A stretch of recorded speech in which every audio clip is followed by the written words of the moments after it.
Uongozi wa Yanga umeanza upya mchakato wa kutafuta kocha wa timu hiyo baada ya kufunga uwezekano wa kumchukua kocha Roro Romuald maarufu kama Roro aliyekuwa anakaribia kutua katika timu hiyo, huku Nasruddin Nabi akitia mkono uamuzi huo unaokuja baada ya Yanga kuachana na aliyekuwa kocha wao Romain Folz baada ya timu hiyo kupoteza mechi ya kwanza msimu huu ikifungwa bao 1-0 ugenini dhidi ya Silver Strikers ya kule Malawi. Na mechi hiyo ya mkondo wa kwanza hatua ya pili ya ligi ya mabingwa Afrika imeiweka Yanga kwenye nafasi ya kutakiwa lazima ishinda angalau kwa tofauti ya mabao 2-0 katika mechi ya marudiano itakayo pigwa Oktoba 25, 2025 kwenye uwanja wa Benjamin Mkapa kule Dar es Salaam. Na Folz ambaye ameiongoza Yanga kwenye mechi 6 za mashindano ameshinda mechi 4 na sare 1, timu yake ikifunga mabao 9, huku bao pekee ililoruhusu Malawi ndilo lilohitimisha maisha yake ndani ya klabu hiyo, akichukua taji moja la ngao ya jamii. Na timu hiyo sasa itakuwa chini ya kocha Patrick Mabedi aliyekuwa msaidizi wa kocha Folz, na wakati Yanga ikitafuta kocha mpya wa kuendelea na majukumu ya kukinua kikosi hicho. Na taarifa kutoka ndani ya uongozi wa juu wa Yanga ni kwamba klabu hiyo haitaendelea na hesabu za kumchukua Roro, ambapo mchakato huo umegeuziwa kwa kocha mpya mwingine. Na bosi mmoja wa juu amesema kuwa mchakato wa Roro hautaendelea kufuatia uongozi wao kuachana naye kwa sababu ambayo hata hivyo hawakutaka pia kuziweka sababu hizo wazi. Ni kweli tulikuwa na hesabu za kumchukua kocha Rakotondrabe maarufu kama Roro, lakini kuna mambo yametupa wasiwasi, hatutaweza kuendelea na huo mpango tena, mwisho kunukuu, alizungumza bosi mmoja kutoka katika kikosi cha Yanga. Lakini kingine choweza kuzungumza na nukuu, tutarudi kuanza mchakato upya kabisa,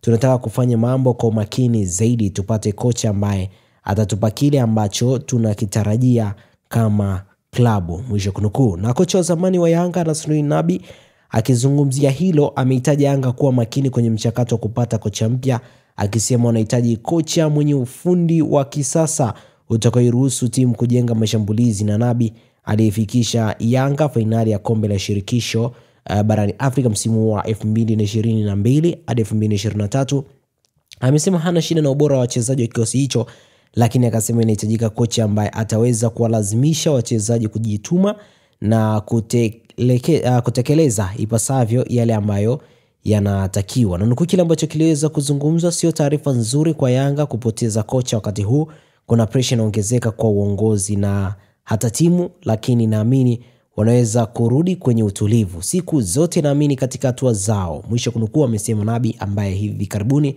ameachana na Kaizer Chiefs ya Afrika Kusini.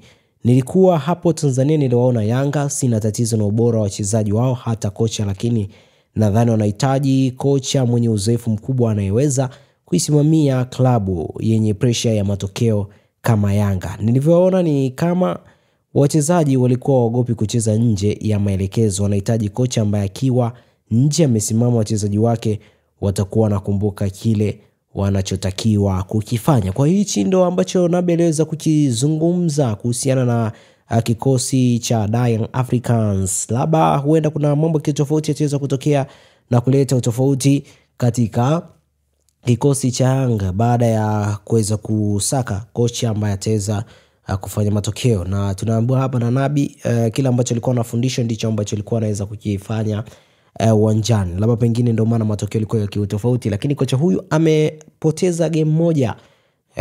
Romain Folz amepoteza game moja, na game hiyo kaza kufungushia virago na kuambia bana, wewe hauna chako hapo, natakiwa uweze kunyanyua vya kwako vyote na uweze kuondoka katika kikosi cha Jangwani. Je, katika msimu huu ambao ni wa moto kweli kweli, Yanga ataweza kufanikiwa kuondoka na ushindi wa kuweza kutoa tena taji kwa mara ya 5 mfululizo, au itakuwa ni ile vuta ni kuvute, msimu huu tunamwachia Simba, msimu huu tunamwachia Yanga? Hatujaweza kufahamu vizuri zaidi kuhusiana na hili kutokana na sintofahamu ambayo ipo katika upande wa kikosi cha Young Africans wa kutoweza kuwa na kocha ambaye aliaminika, japo wengi walikuwa wanaweza kumwamini kwa mwanzo jinsi ya utambulisho, lakini tunaona hajaweza kutembelea hata game ambazo ni 7, 10 tuone ubora wake, lakini tumeona katika game chache watu wameweza kulalamika mapema, lakini wachezaji walikuwa wapo sahihi kutokana na quality ya wachezaji ambao wapo,